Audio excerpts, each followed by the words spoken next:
What's going on, y'all? It's your boy No Credit, and I'm back again with another one.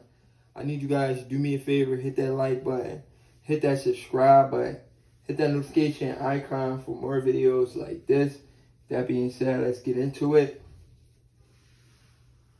Terence Crawford versus Jaron Ennis. It's a fight a lot of people are clamoring for. But I'm here to make a video today to let you guys know you guys are setting this guy up for failure. If you're a Jaron Ennis fan, stop pushing for a fight like that until he's ready for a fight like that. At least we want to see him make the fight competitive. Because I'm a boxing fan first before I'm a fan of any fighter. I'm a boxing fan first. And you have to do it the traditional way. The traditional way is working your way up there. Meaning fighting guys that we can say, whoa, this guy fought this guy, he fought that guy. So we can have at least some type of comparison. This guy fought that guy. He fought that guy. Similar opponents. Or even opponents you haven't fought but are truly tested, right? Those are the fights we want to see first. Before Jaron Ennis gets in there with a Terence Crawford, if you're a boxing fan. If you think he's ready now, then I must say, I won't say you don't know shit about boxing, but I will say you're clearly mistaken. If you think Jaron Ennis is ready for Crawford for beating the likes of Sergey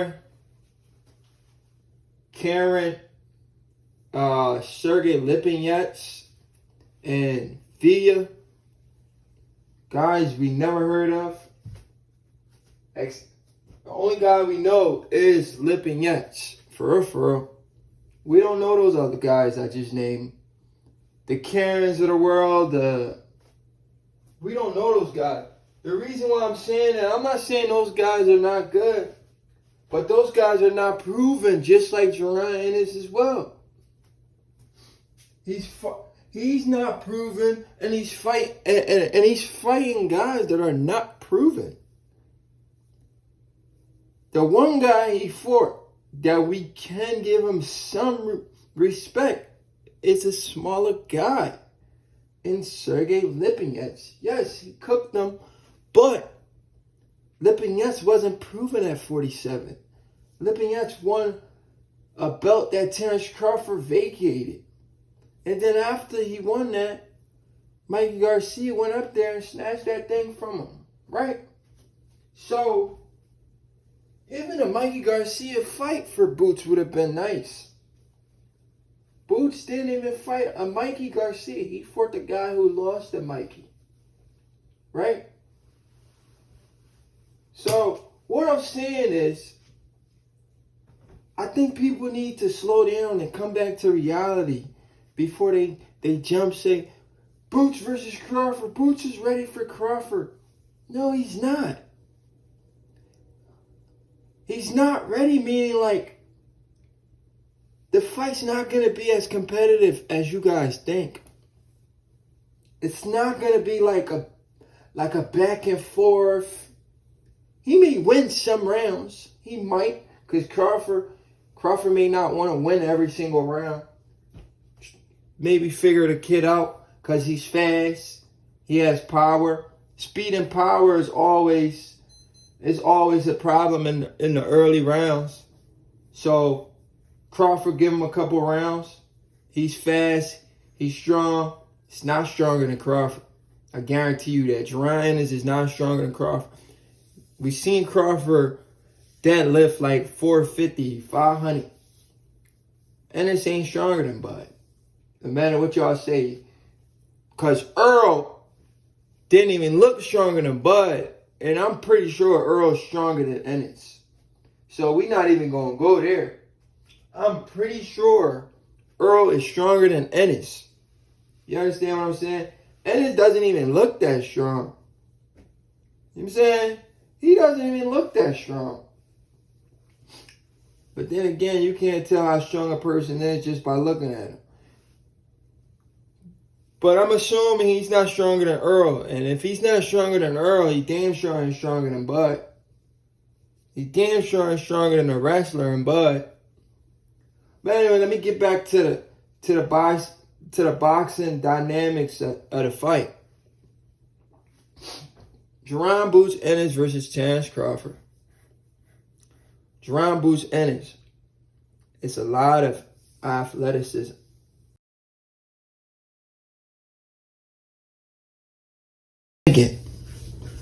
He doesn't use his brain as much as he should. Meaning, Jaron Boots Ennis, he's okay with keep doing the same thing over and over because he has so many tricks. This is what he has in his arsenal. He has a lot of tricks, a lot of things he knows how to do, you know, because he's been around the game for a long time. So he has a lot of tricks. If this trick isn't working, I'm going to try this trick.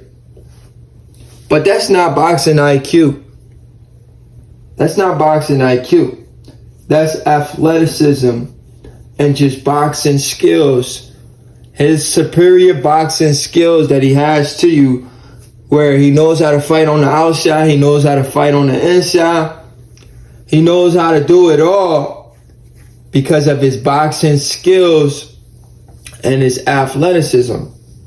But have we ever seen Jaron Ennis use his brain, completely cut off the ring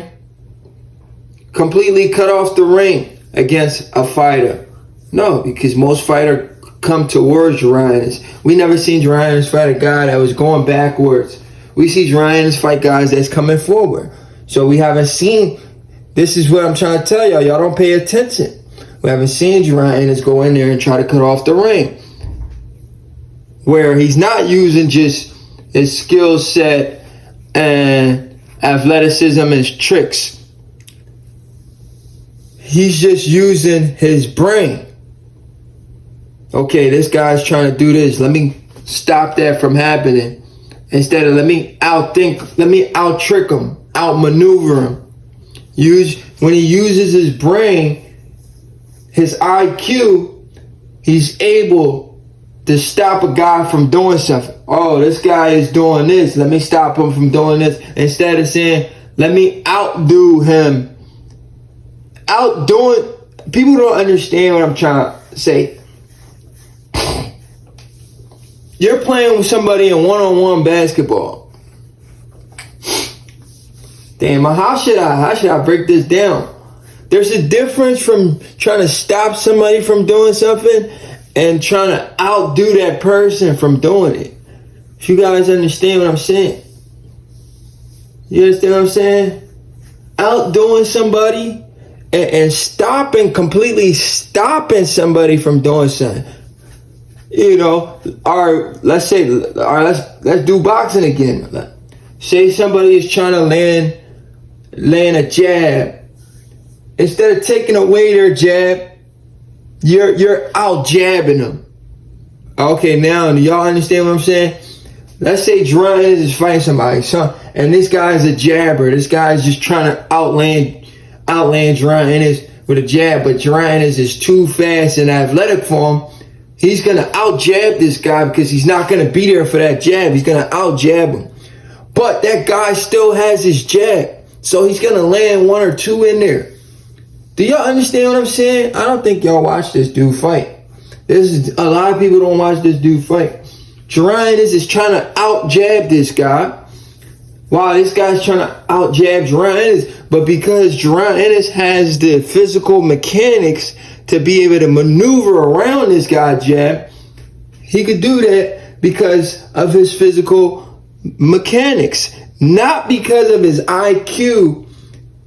Now, if it was Terence Crawford against a jabber, he will take away that jab.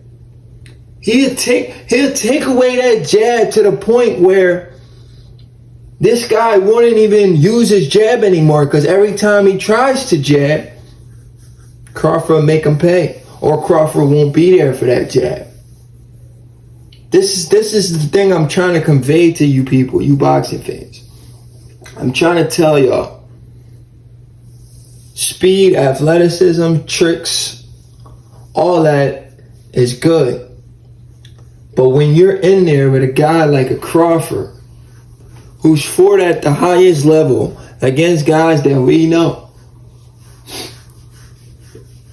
who fought at the highest level against guys that we know, right? Considered pound for pound the best fighter in the world for the last 10 years. And never had a close fight. When you put a guy in Boots Ennis, who hasn't fought anybody we truly consider a top welterweight yet, you put that guy in there with Terence Crawford, that's a recipe for disaster. No matter how talented you think that guy is, you're going to ruin that young man's career. And a lot of you people that are saying, put Jaron Ennis in there with Terence Crawford, put Jaron Ennis, you're going to be the same one saying, Jaron Ennis was too green. Jaron Ennis was too green. He's going to go in there doing his athleticism stuff, being fast like we expect. He's going to go in there. He's going to be real excited, being fast, trying to outmaneuver Crawford with the speed, the power, and the thing about Jaron is, right, he throws really big looping shots. He throws these wide overhand rights because he puts everything into it.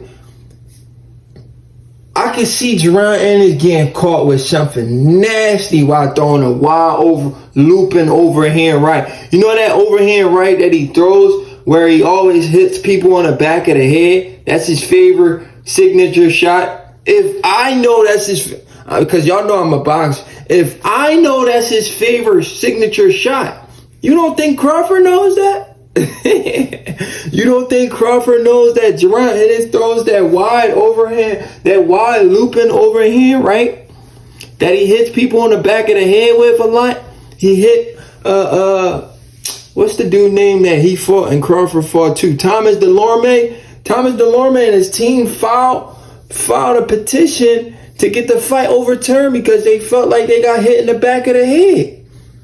Like, I argue with people all the time about Jaron Ennis deliberately trying to hit people on the back of the head. And they say, no, they duck into it. No. It's the way he throws the punch.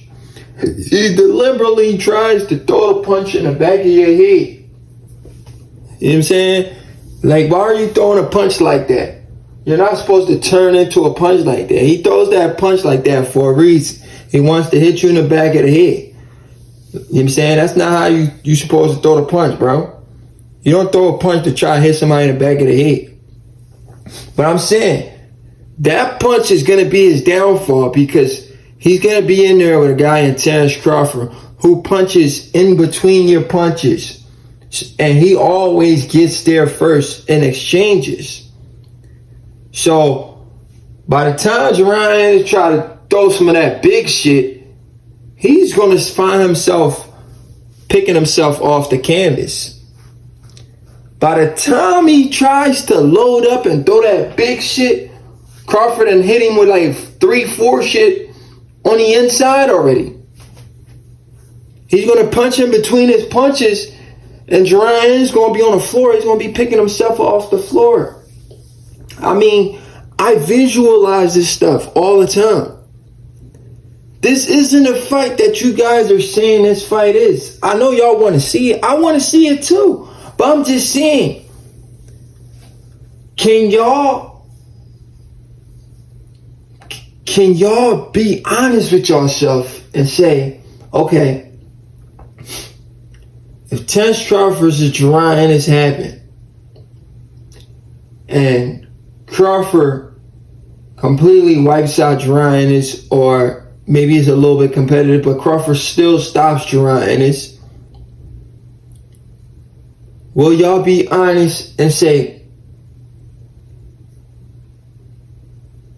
no credit was right, we were wrong, Ennis was to dream?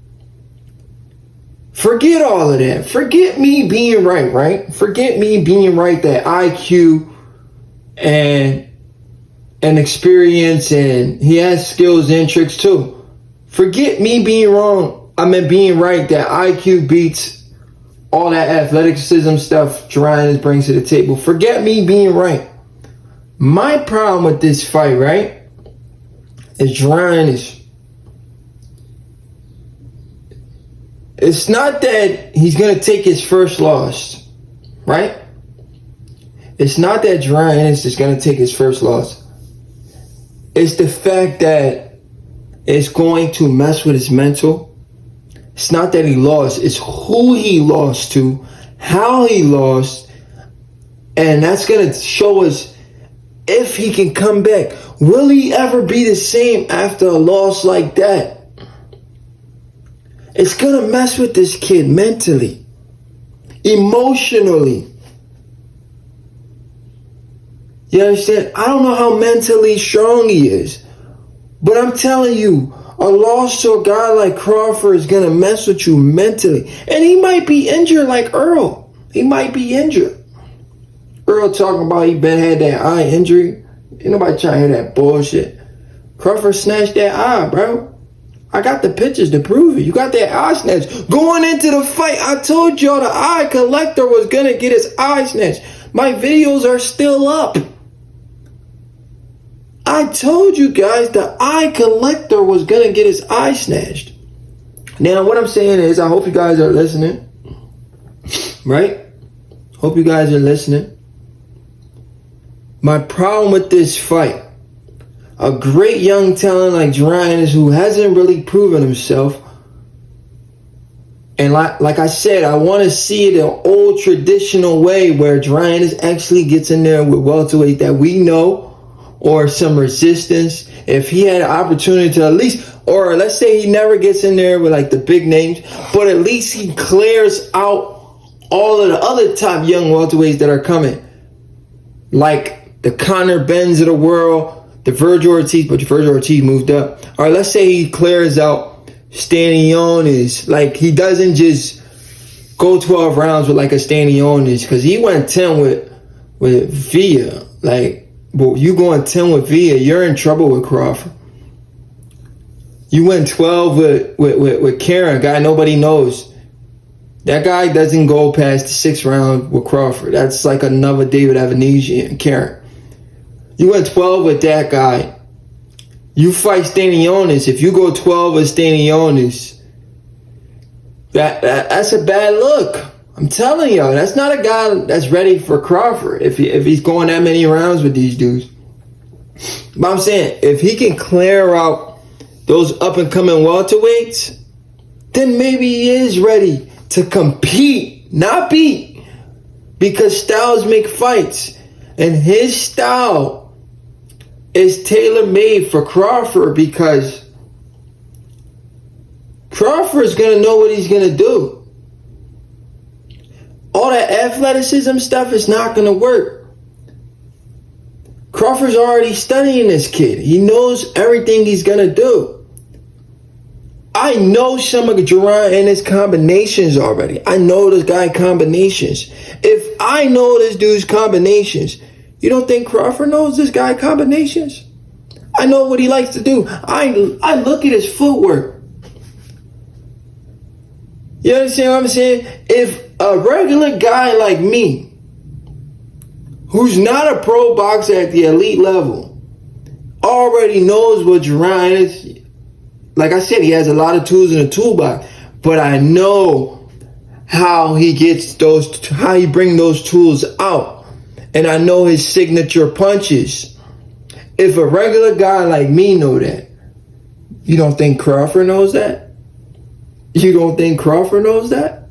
And you don't think Crawford, a guy who's very defensively sound, who opponents only lands like 15% of their punches against is going to take away all of those attributes away from Jaron Ennis. A guy who always disarms his opponents, meaning stop you from doing what you want to do for the entire fight, and he do what he wants to do. Once again, despite me making this video is just a warning to boxing fans, because I know how you guys are. You guys are going to still make excuses. You're going to say, oh man, when Terence Crawford beats Jaron Ennis, we're going to give Terence Crawford credit. No, you're not. You're going to say Jaron Ennis was too green. Nobody knew this kid. Crawford fought another nobody. We already know this. I already know this. I'm predicting the future. Once again, I'm predicting the future. You're going to say this guy was a nobody. Nobody knew him. When Crawford fought him, he was too young. The guy's 26 years old, 25, 26 years old. But he's too young. It makes no sense. He was too young. He was too green. Crawford cherry-picked him. We already know what y'all going to say. And that's the reason why I'm making the video, because you guys are going to have to eat your words. You know, before the fight, it's always like that. Before the fight, you're saying all this crazy shit. After the fight, Jaron is too green, too young. He didn't fight anybody. Like, come on, bro. Saying shit over and over again. When will people learn? Anyway, it's your boy No Credit. And I'm out.